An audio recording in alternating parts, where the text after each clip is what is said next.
Namaku Melati, usia 40 tahun. Sudah 5 tahun aku hidup sebagai janda setelah suamiku, Rahman, meninggal karena kecelakaan kerja. Sejak kepergian almarhum, aku berusaha kuat demi anak sematawayangku, Rani. Dialah alasan aku tetap tersenyum di tengah sepi yang panjang. Aku kira setelah Rani menikah dan punya kehidupan sendiri, aku bisa merasa tenang.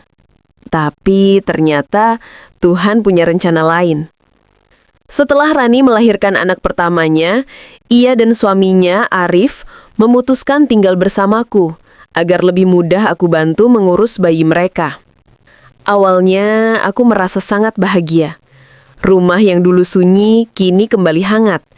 Ada tangisan bayi, ada tawa kecil, dan ada suara Arif yang selalu ringan tangan membantu setiap pekerjaan. Arif adalah menantu yang luar biasa, sopan, rajin, dan penyayang. Ia sering membantuku memperbaiki genteng bocor, menyiapkan air galon, bahkan membawakan makanan kesukaanku. "Sudah Bu, biar saya saja yang angkat," katanya setiap kali melihatku membawa sesuatu yang berat. Aku hanya tersenyum dan berkata, "Kamu ini terlalu baik, Rif." Hari-hari terasa ringan bersamanya. Aku merasa seperti punya anak laki-laki sendiri.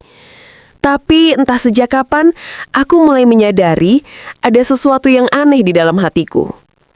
Setiap kali Arif tersenyum, ada debar yang tak seharusnya muncul. Setiap kali ia memanggilku, "Bu," dengan suara lembut itu, dadaku terasa hangat sekaligus takut. Aku berusaha menyangkal perasaan itu. Aku tahu ini salah. Aku tahu aku tidak boleh merasa apa-apa pada suami anakku sendiri. Aku mulai menjaga jarak, mencoba menghindar, tapi Arif justru makin sering memperhatikanku. Ia sering berkata, "Ibu jangan terlalu capek ya. Saya tahu ibu suka kerja terus, nanti malah sakit." Kata-kata itu sederhana, tapi membuatku merasa diperhatikan. Perhatian yang sudah lama tidak kurasakan sejak suamiku meninggal. Suatu malam, Rani harus menginap di rumah sakit karena anak mereka demam tinggi. Arif menemaninya. Aku sendirian di rumah. Tapi sekitar tengah malam, Arif pulang sebentar untuk mengambil pakaian dan beberapa barang bayi. Aku masih belum tidur, duduk di ruang tamu sambil menatap hujan di luar jendela. Saat Arif masuk, ia tampak basah kuyup. Aku spontan berdiri dan mengambilkan handuk. "Kenapa nggak pakai jas hujan?" tanyaku. Ia tersenyum. "Tadi buru-buru, Bu. Saya pikir cuma gerimis." Kami berbicara sebentar di ruang tamu. Suasana malam itu terasa aneh, tenang tapi menegangkan. Hanya ada suara hujan dan detak jam dinding. Arif tiba-tiba berkata dengan nada pelan, "Bu, Bapak pasti bangga punya istri seperti Ibu. Ibu kuat, sabar, dan selalu bisa menjaga keluarga." Kalimat itu menembus hatiku. Aku terdiam. Lalu tiba-tiba air mataku jatuh. Aku sendiri tidak tahu kenapa. Arif terlihat panik. Ia mendekat dan berkata, "Bu, maaf, saya ngomongnya salah ya?" Aku menggeleng, lalu berkata pelan, "Enggak, Rif. Kamu enggak salah.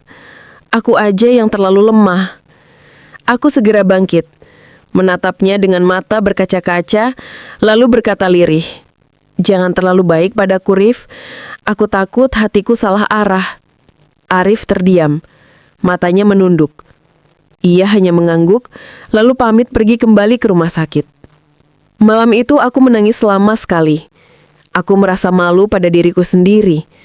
Aku sadar bukan Arif yang salah, tapi aku yang harus menata hati. Keesokan harinya, aku memutuskan untuk pergi sementara ke rumah adikku di kota sebelah. Aku butuh waktu untuk menjauh, untuk menenangkan hati yang sudah mulai rapuh. Ketika aku berpamitan, Arif tampak terkejut. "Ibu mau kemana? Kenapa mendadak?" Aku tersenyum menahan air mata. "Aku cuma mau istirahat, Rif. Rumah ini terlalu ramai untuk orang yang sudah tua sepertiku." Ia hendak menahanku, tapi aku berkata dengan tegas, "Jaga Rani baik-baik. Jangan biarkan kebaikanmu jadi sumber luka buat siapapun. Arif menunduk lalu menjabat tanganku. Terima kasih, Bu, buat segalanya. Aku mengangguk pelan, lalu pergi membawa hatiku yang penuh luka dan penyesalan. 2 tahun sudah berlalu sejak hari itu. Aku kini tinggal di rumah kecil dekat kebun teh, hidup sederhana tapi tenang. Kadang aku masih memikirkan mereka, Rani, Arif, dan cucu kecilku yang pasti sudah tumbuh besar. Setiap kali rindu datang, aku hanya berdoa dalam hati. Semoga mereka bahagia. Aku belajar bahwa tidak semua rasa harus dimiliki. Ada cinta yang hanya cukup disimpan karena menjaga lebih mulia daripada memiliki. Kadang, cinta bukan tentang bersama, tapi tentang tahu kapan harus pergi. Namaku Melati, usia 40 tahun. Dan inilah kisahku, kisah seorang wanita yang hampir kehilangan kendali, tapi akhirnya menemukan makna sejati dari kesetiaan dan harga diri.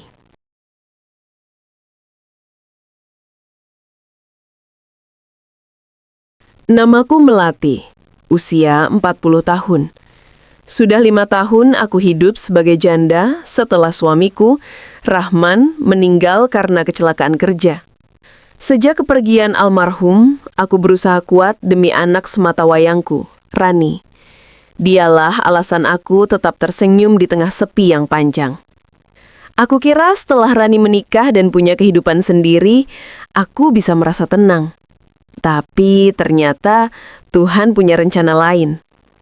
Setelah Rani melahirkan anak pertamanya, ia dan suaminya, Arif, memutuskan tinggal bersamaku agar lebih mudah aku bantu mengurus bayi mereka. Awalnya, aku merasa sangat bahagia. Rumah yang dulu sunyi kini kembali hangat.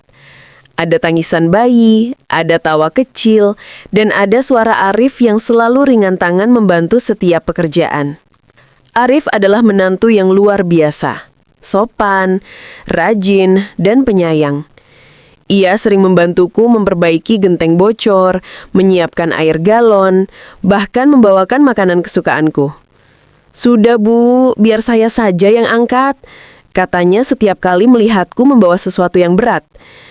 Aku hanya tersenyum dan berkata, "Kamu ini terlalu baik, Rif." Hari-hari terasa ringan bersamanya. Aku merasa seperti punya anak laki-laki sendiri.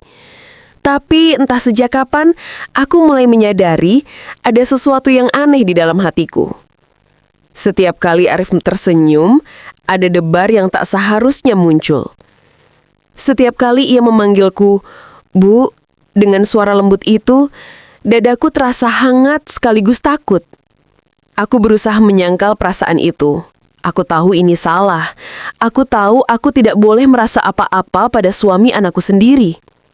Aku mulai menjaga jarak, mencoba menghindar, tapi Arif justru makin sering memperhatikanku. Ia sering berkata, "Ibu jangan terlalu capek ya. Saya tahu ibu suka kerja terus, nanti malah sakit." Kata-kata itu sederhana, tapi membuatku merasa diperhatikan. Perhatian yang sudah lama tidak kurasakan sejak suamiku meninggal.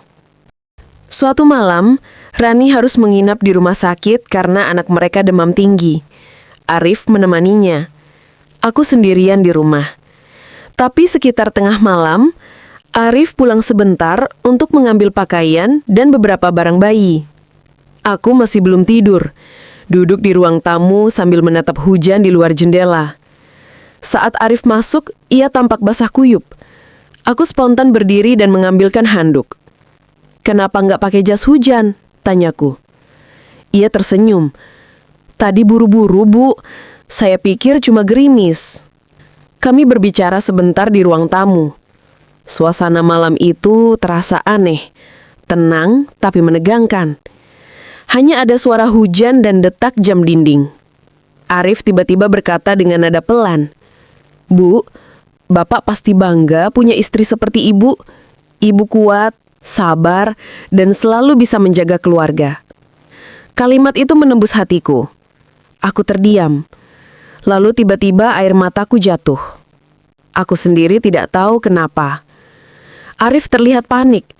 Ia mendekat dan berkata, Bu, maaf, saya ngomongnya salah ya? Aku menggeleng, lalu berkata pelan, "Enggak, Rif. Kamu nggak salah. Aku aja yang terlalu lemah." Aku segera bangkit, menatapnya dengan mata berkaca-kaca, lalu berkata lirih, "Jangan terlalu baik padaku, Rif. Aku takut hatiku salah arah." Arif terdiam, matanya menunduk. Ia hanya mengangguk, lalu pamit pergi kembali ke rumah sakit. Malam itu aku menangis lama sekali. Aku merasa malu pada diriku sendiri. Aku sadar bukan Arif yang salah, tapi aku yang harus menata hati. Keesokan harinya, aku memutuskan untuk pergi sementara ke rumah adikku di kota sebelah. Aku butuh waktu untuk menjauh, untuk menenangkan hati yang sudah mulai rapuh. Ketika aku berpamitan, Arif tampak terkejut. "Ibu mau kemana? Kenapa mendadak?" Aku tersenyum menahan air mata. "Aku cuma mau istirahat, Rif. Rumah ini terlalu ramai untuk orang yang sudah tua sepertiku." Ia hendak menahanku, tapi aku berkata dengan tegas, "Jaga Rani baik-baik. Jangan biarkan kebaikanmu jadi sumber luka buat siapapun." Arif menunduk lalu menjabat tanganku. "Terima kasih, Bu, buat segalanya." Aku mengangguk pelan, lalu pergi membawa hatiku yang penuh luka dan penyesalan. 2 tahun sudah berlalu sejak hari itu. Aku kini tinggal di rumah kecil dekat kebun teh, hidup sederhana tapi tenang. Kadang aku masih memikirkan mereka, Rani, Arif, dan cucu kecilku yang pasti sudah tumbuh besar. Setiap kali rindu datang, aku hanya berdoa dalam hati. Semoga mereka bahagia. Aku belajar bahwa tidak semua rasa harus dimiliki. Ada cinta yang hanya cukup disimpan karena menjaga lebih mulia daripada memiliki. Kadang, cinta bukan tentang bersama, tapi tentang tahu kapan harus pergi. Namaku Melati, usia 40 tahun. Dan inilah kisahku, kisah seorang wanita yang hampir kehilangan kendali, tapi akhirnya menemukan makna sejati dari kesetiaan dan harga diri.